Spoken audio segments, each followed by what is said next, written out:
Hello, you're welcome to this presentation.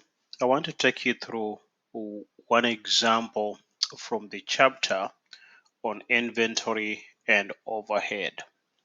So we're going to try to apply what we have learned in the chapter to one problem. So here is a problem that we have. We've been told Marvin Company has a beginning inventory of 125 sets of paint at a cost of 95. Then they also made purchases during the year.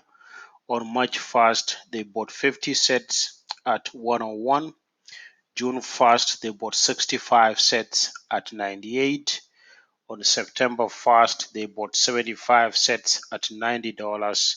And in December 1st, they bought 50 sets at 103.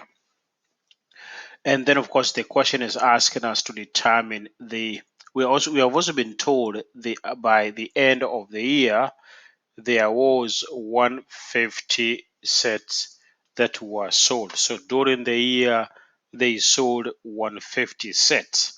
So the question is, what is the number of sets in the ending inventory? And the second part of the problem is to compute the cost of ending inventory and the cost of goods sold under different cost flow assumption.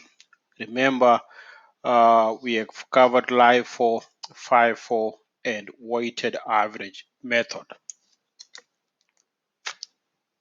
So let's look at, so what I'm going to try to do is, uh, I'm going to look at question A, and then of course, look at live for part B in this video. And then of course, in the next presentation, I will look at a FIFO method and the weighted average method. So here is a summary. Again, the summary, as you can see uh, below the question, I have a summary in Excel. I tried to build this in Excel because I'm going to use Excel to try to demonstrate on how we go about in computing the number of sets in the ending inventory, and then of course the dollar value of the ending inventory and the cost, that's the dollar value of the cost of goods sold. So we know that again the 365, so all the units, the beginning plus all the purchases represents what we call the cost of goods sold. So if I take you back to the problem, the 365 is representing the cost of goods available for sale. So the 365 units is cost of goods available for sale. So this is what was available for the entire year in terms of what the farm should have sold if again everybody, if they sell everything. But in our example, again, we're told they only sold 150 units.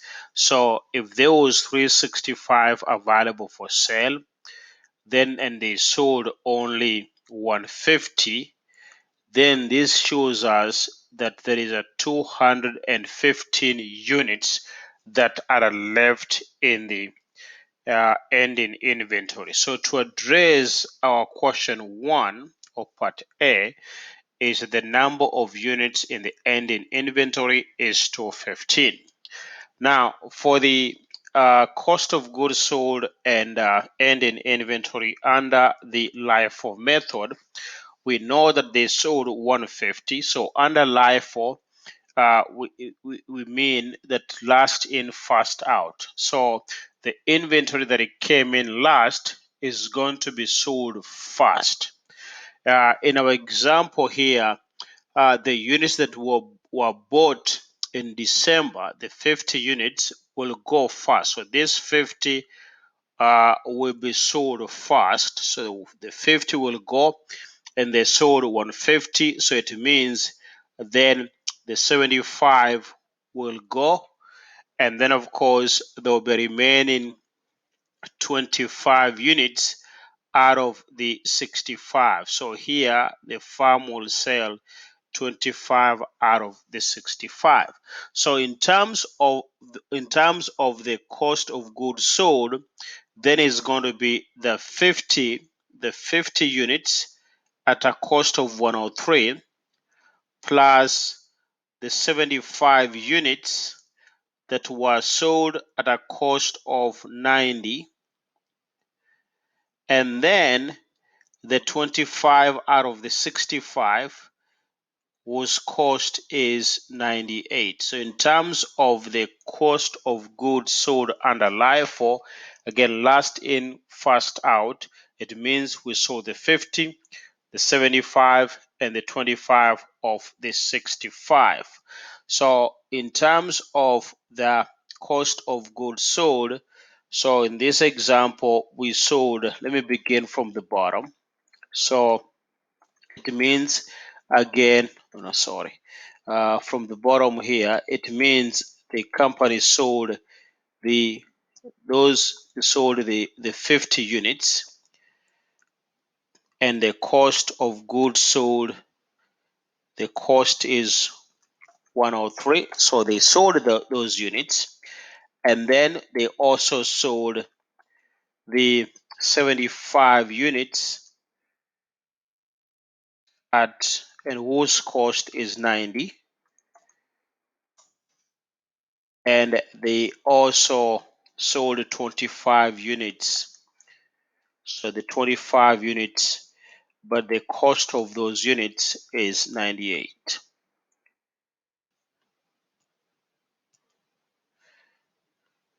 Sorry, it should be equal to 25 times 98.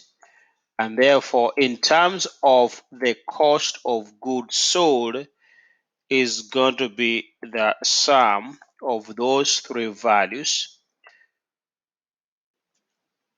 And this represents the cost of goods that were sold.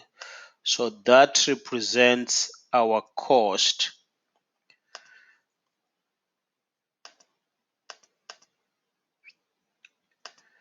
So that represents our cost of goods sold, 14,350. Again, if you do the math, you multiply this and then plus this product plus that product, it will give you the same thing. Same saying the 50, the 75, and the 25. So again, under LIFO, that is the cost of goods sold. Now, the ending inventory is going to be what was left in the inventory. So we know that we are talking about 365 is what was available for sale, and the company sold 150. So there was a 215 that is left in the inventory. And again, according to LIFO, uh, last in, first out. It means then from the beginning, so we're going to have that inventory that is left over being made up of this 125 units, is going to be made up of the 50 units here, and then to make up to 215, we have of course the 40 units, because here we sold 25 out of 65. It means there is a 40 that was left over. So the 40, this 50, and this 125 represent the number of units that were left in the ending inventory. That makes up our ending inventory in units.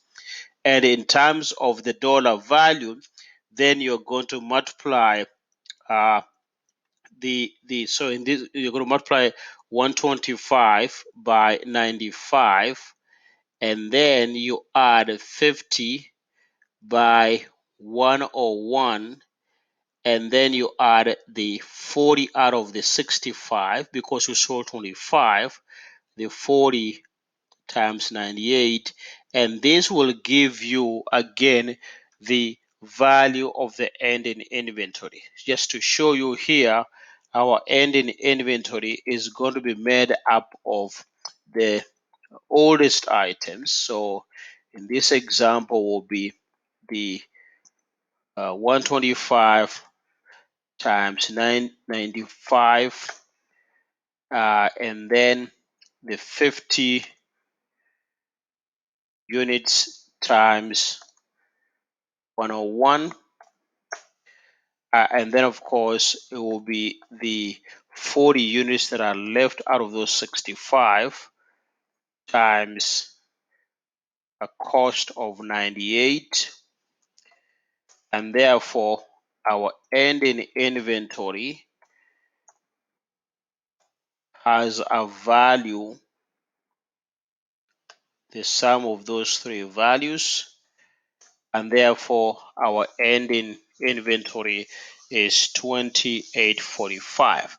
So I just want to show you when we're talking about inventory, so we know that our beginning inventory plus our purchases make up the cost of goods available for sale.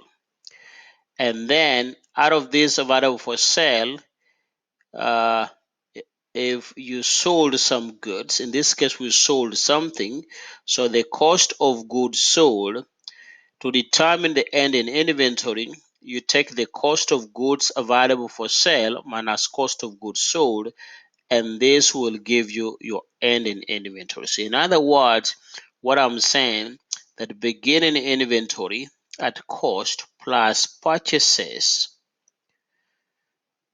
should equal the cost of goods available for sale, which should equal the cost of goods sold plus the ending inventory. So in other words, then we can simplify and say beginning inventory plus purchases is equal to cost of goods sold plus our ending inventory, right? So in this example, if I add the two values, this represents the cost of goods sold. So I should have brought this down here. So I should have just copied this down here to represent, uh, sorry, uh, I should have copied. So this should be, let me fix this. The sum of these three values represent the ending inventory. So in other words, then, if you take the two values, the 14,350 plus 2845, it will still be equal to the cost of goods available for sale. In this case, is 35,195. Uh, Again, you could stick with the formula here, and this again will just be what you have been working through the chapter. So it's a reflection of the entire example. And then, of course, I'm going to pick up later on and look at what about if this was FIFO? How do you go about in determining the cost of goods sold and the value of the ending inventory?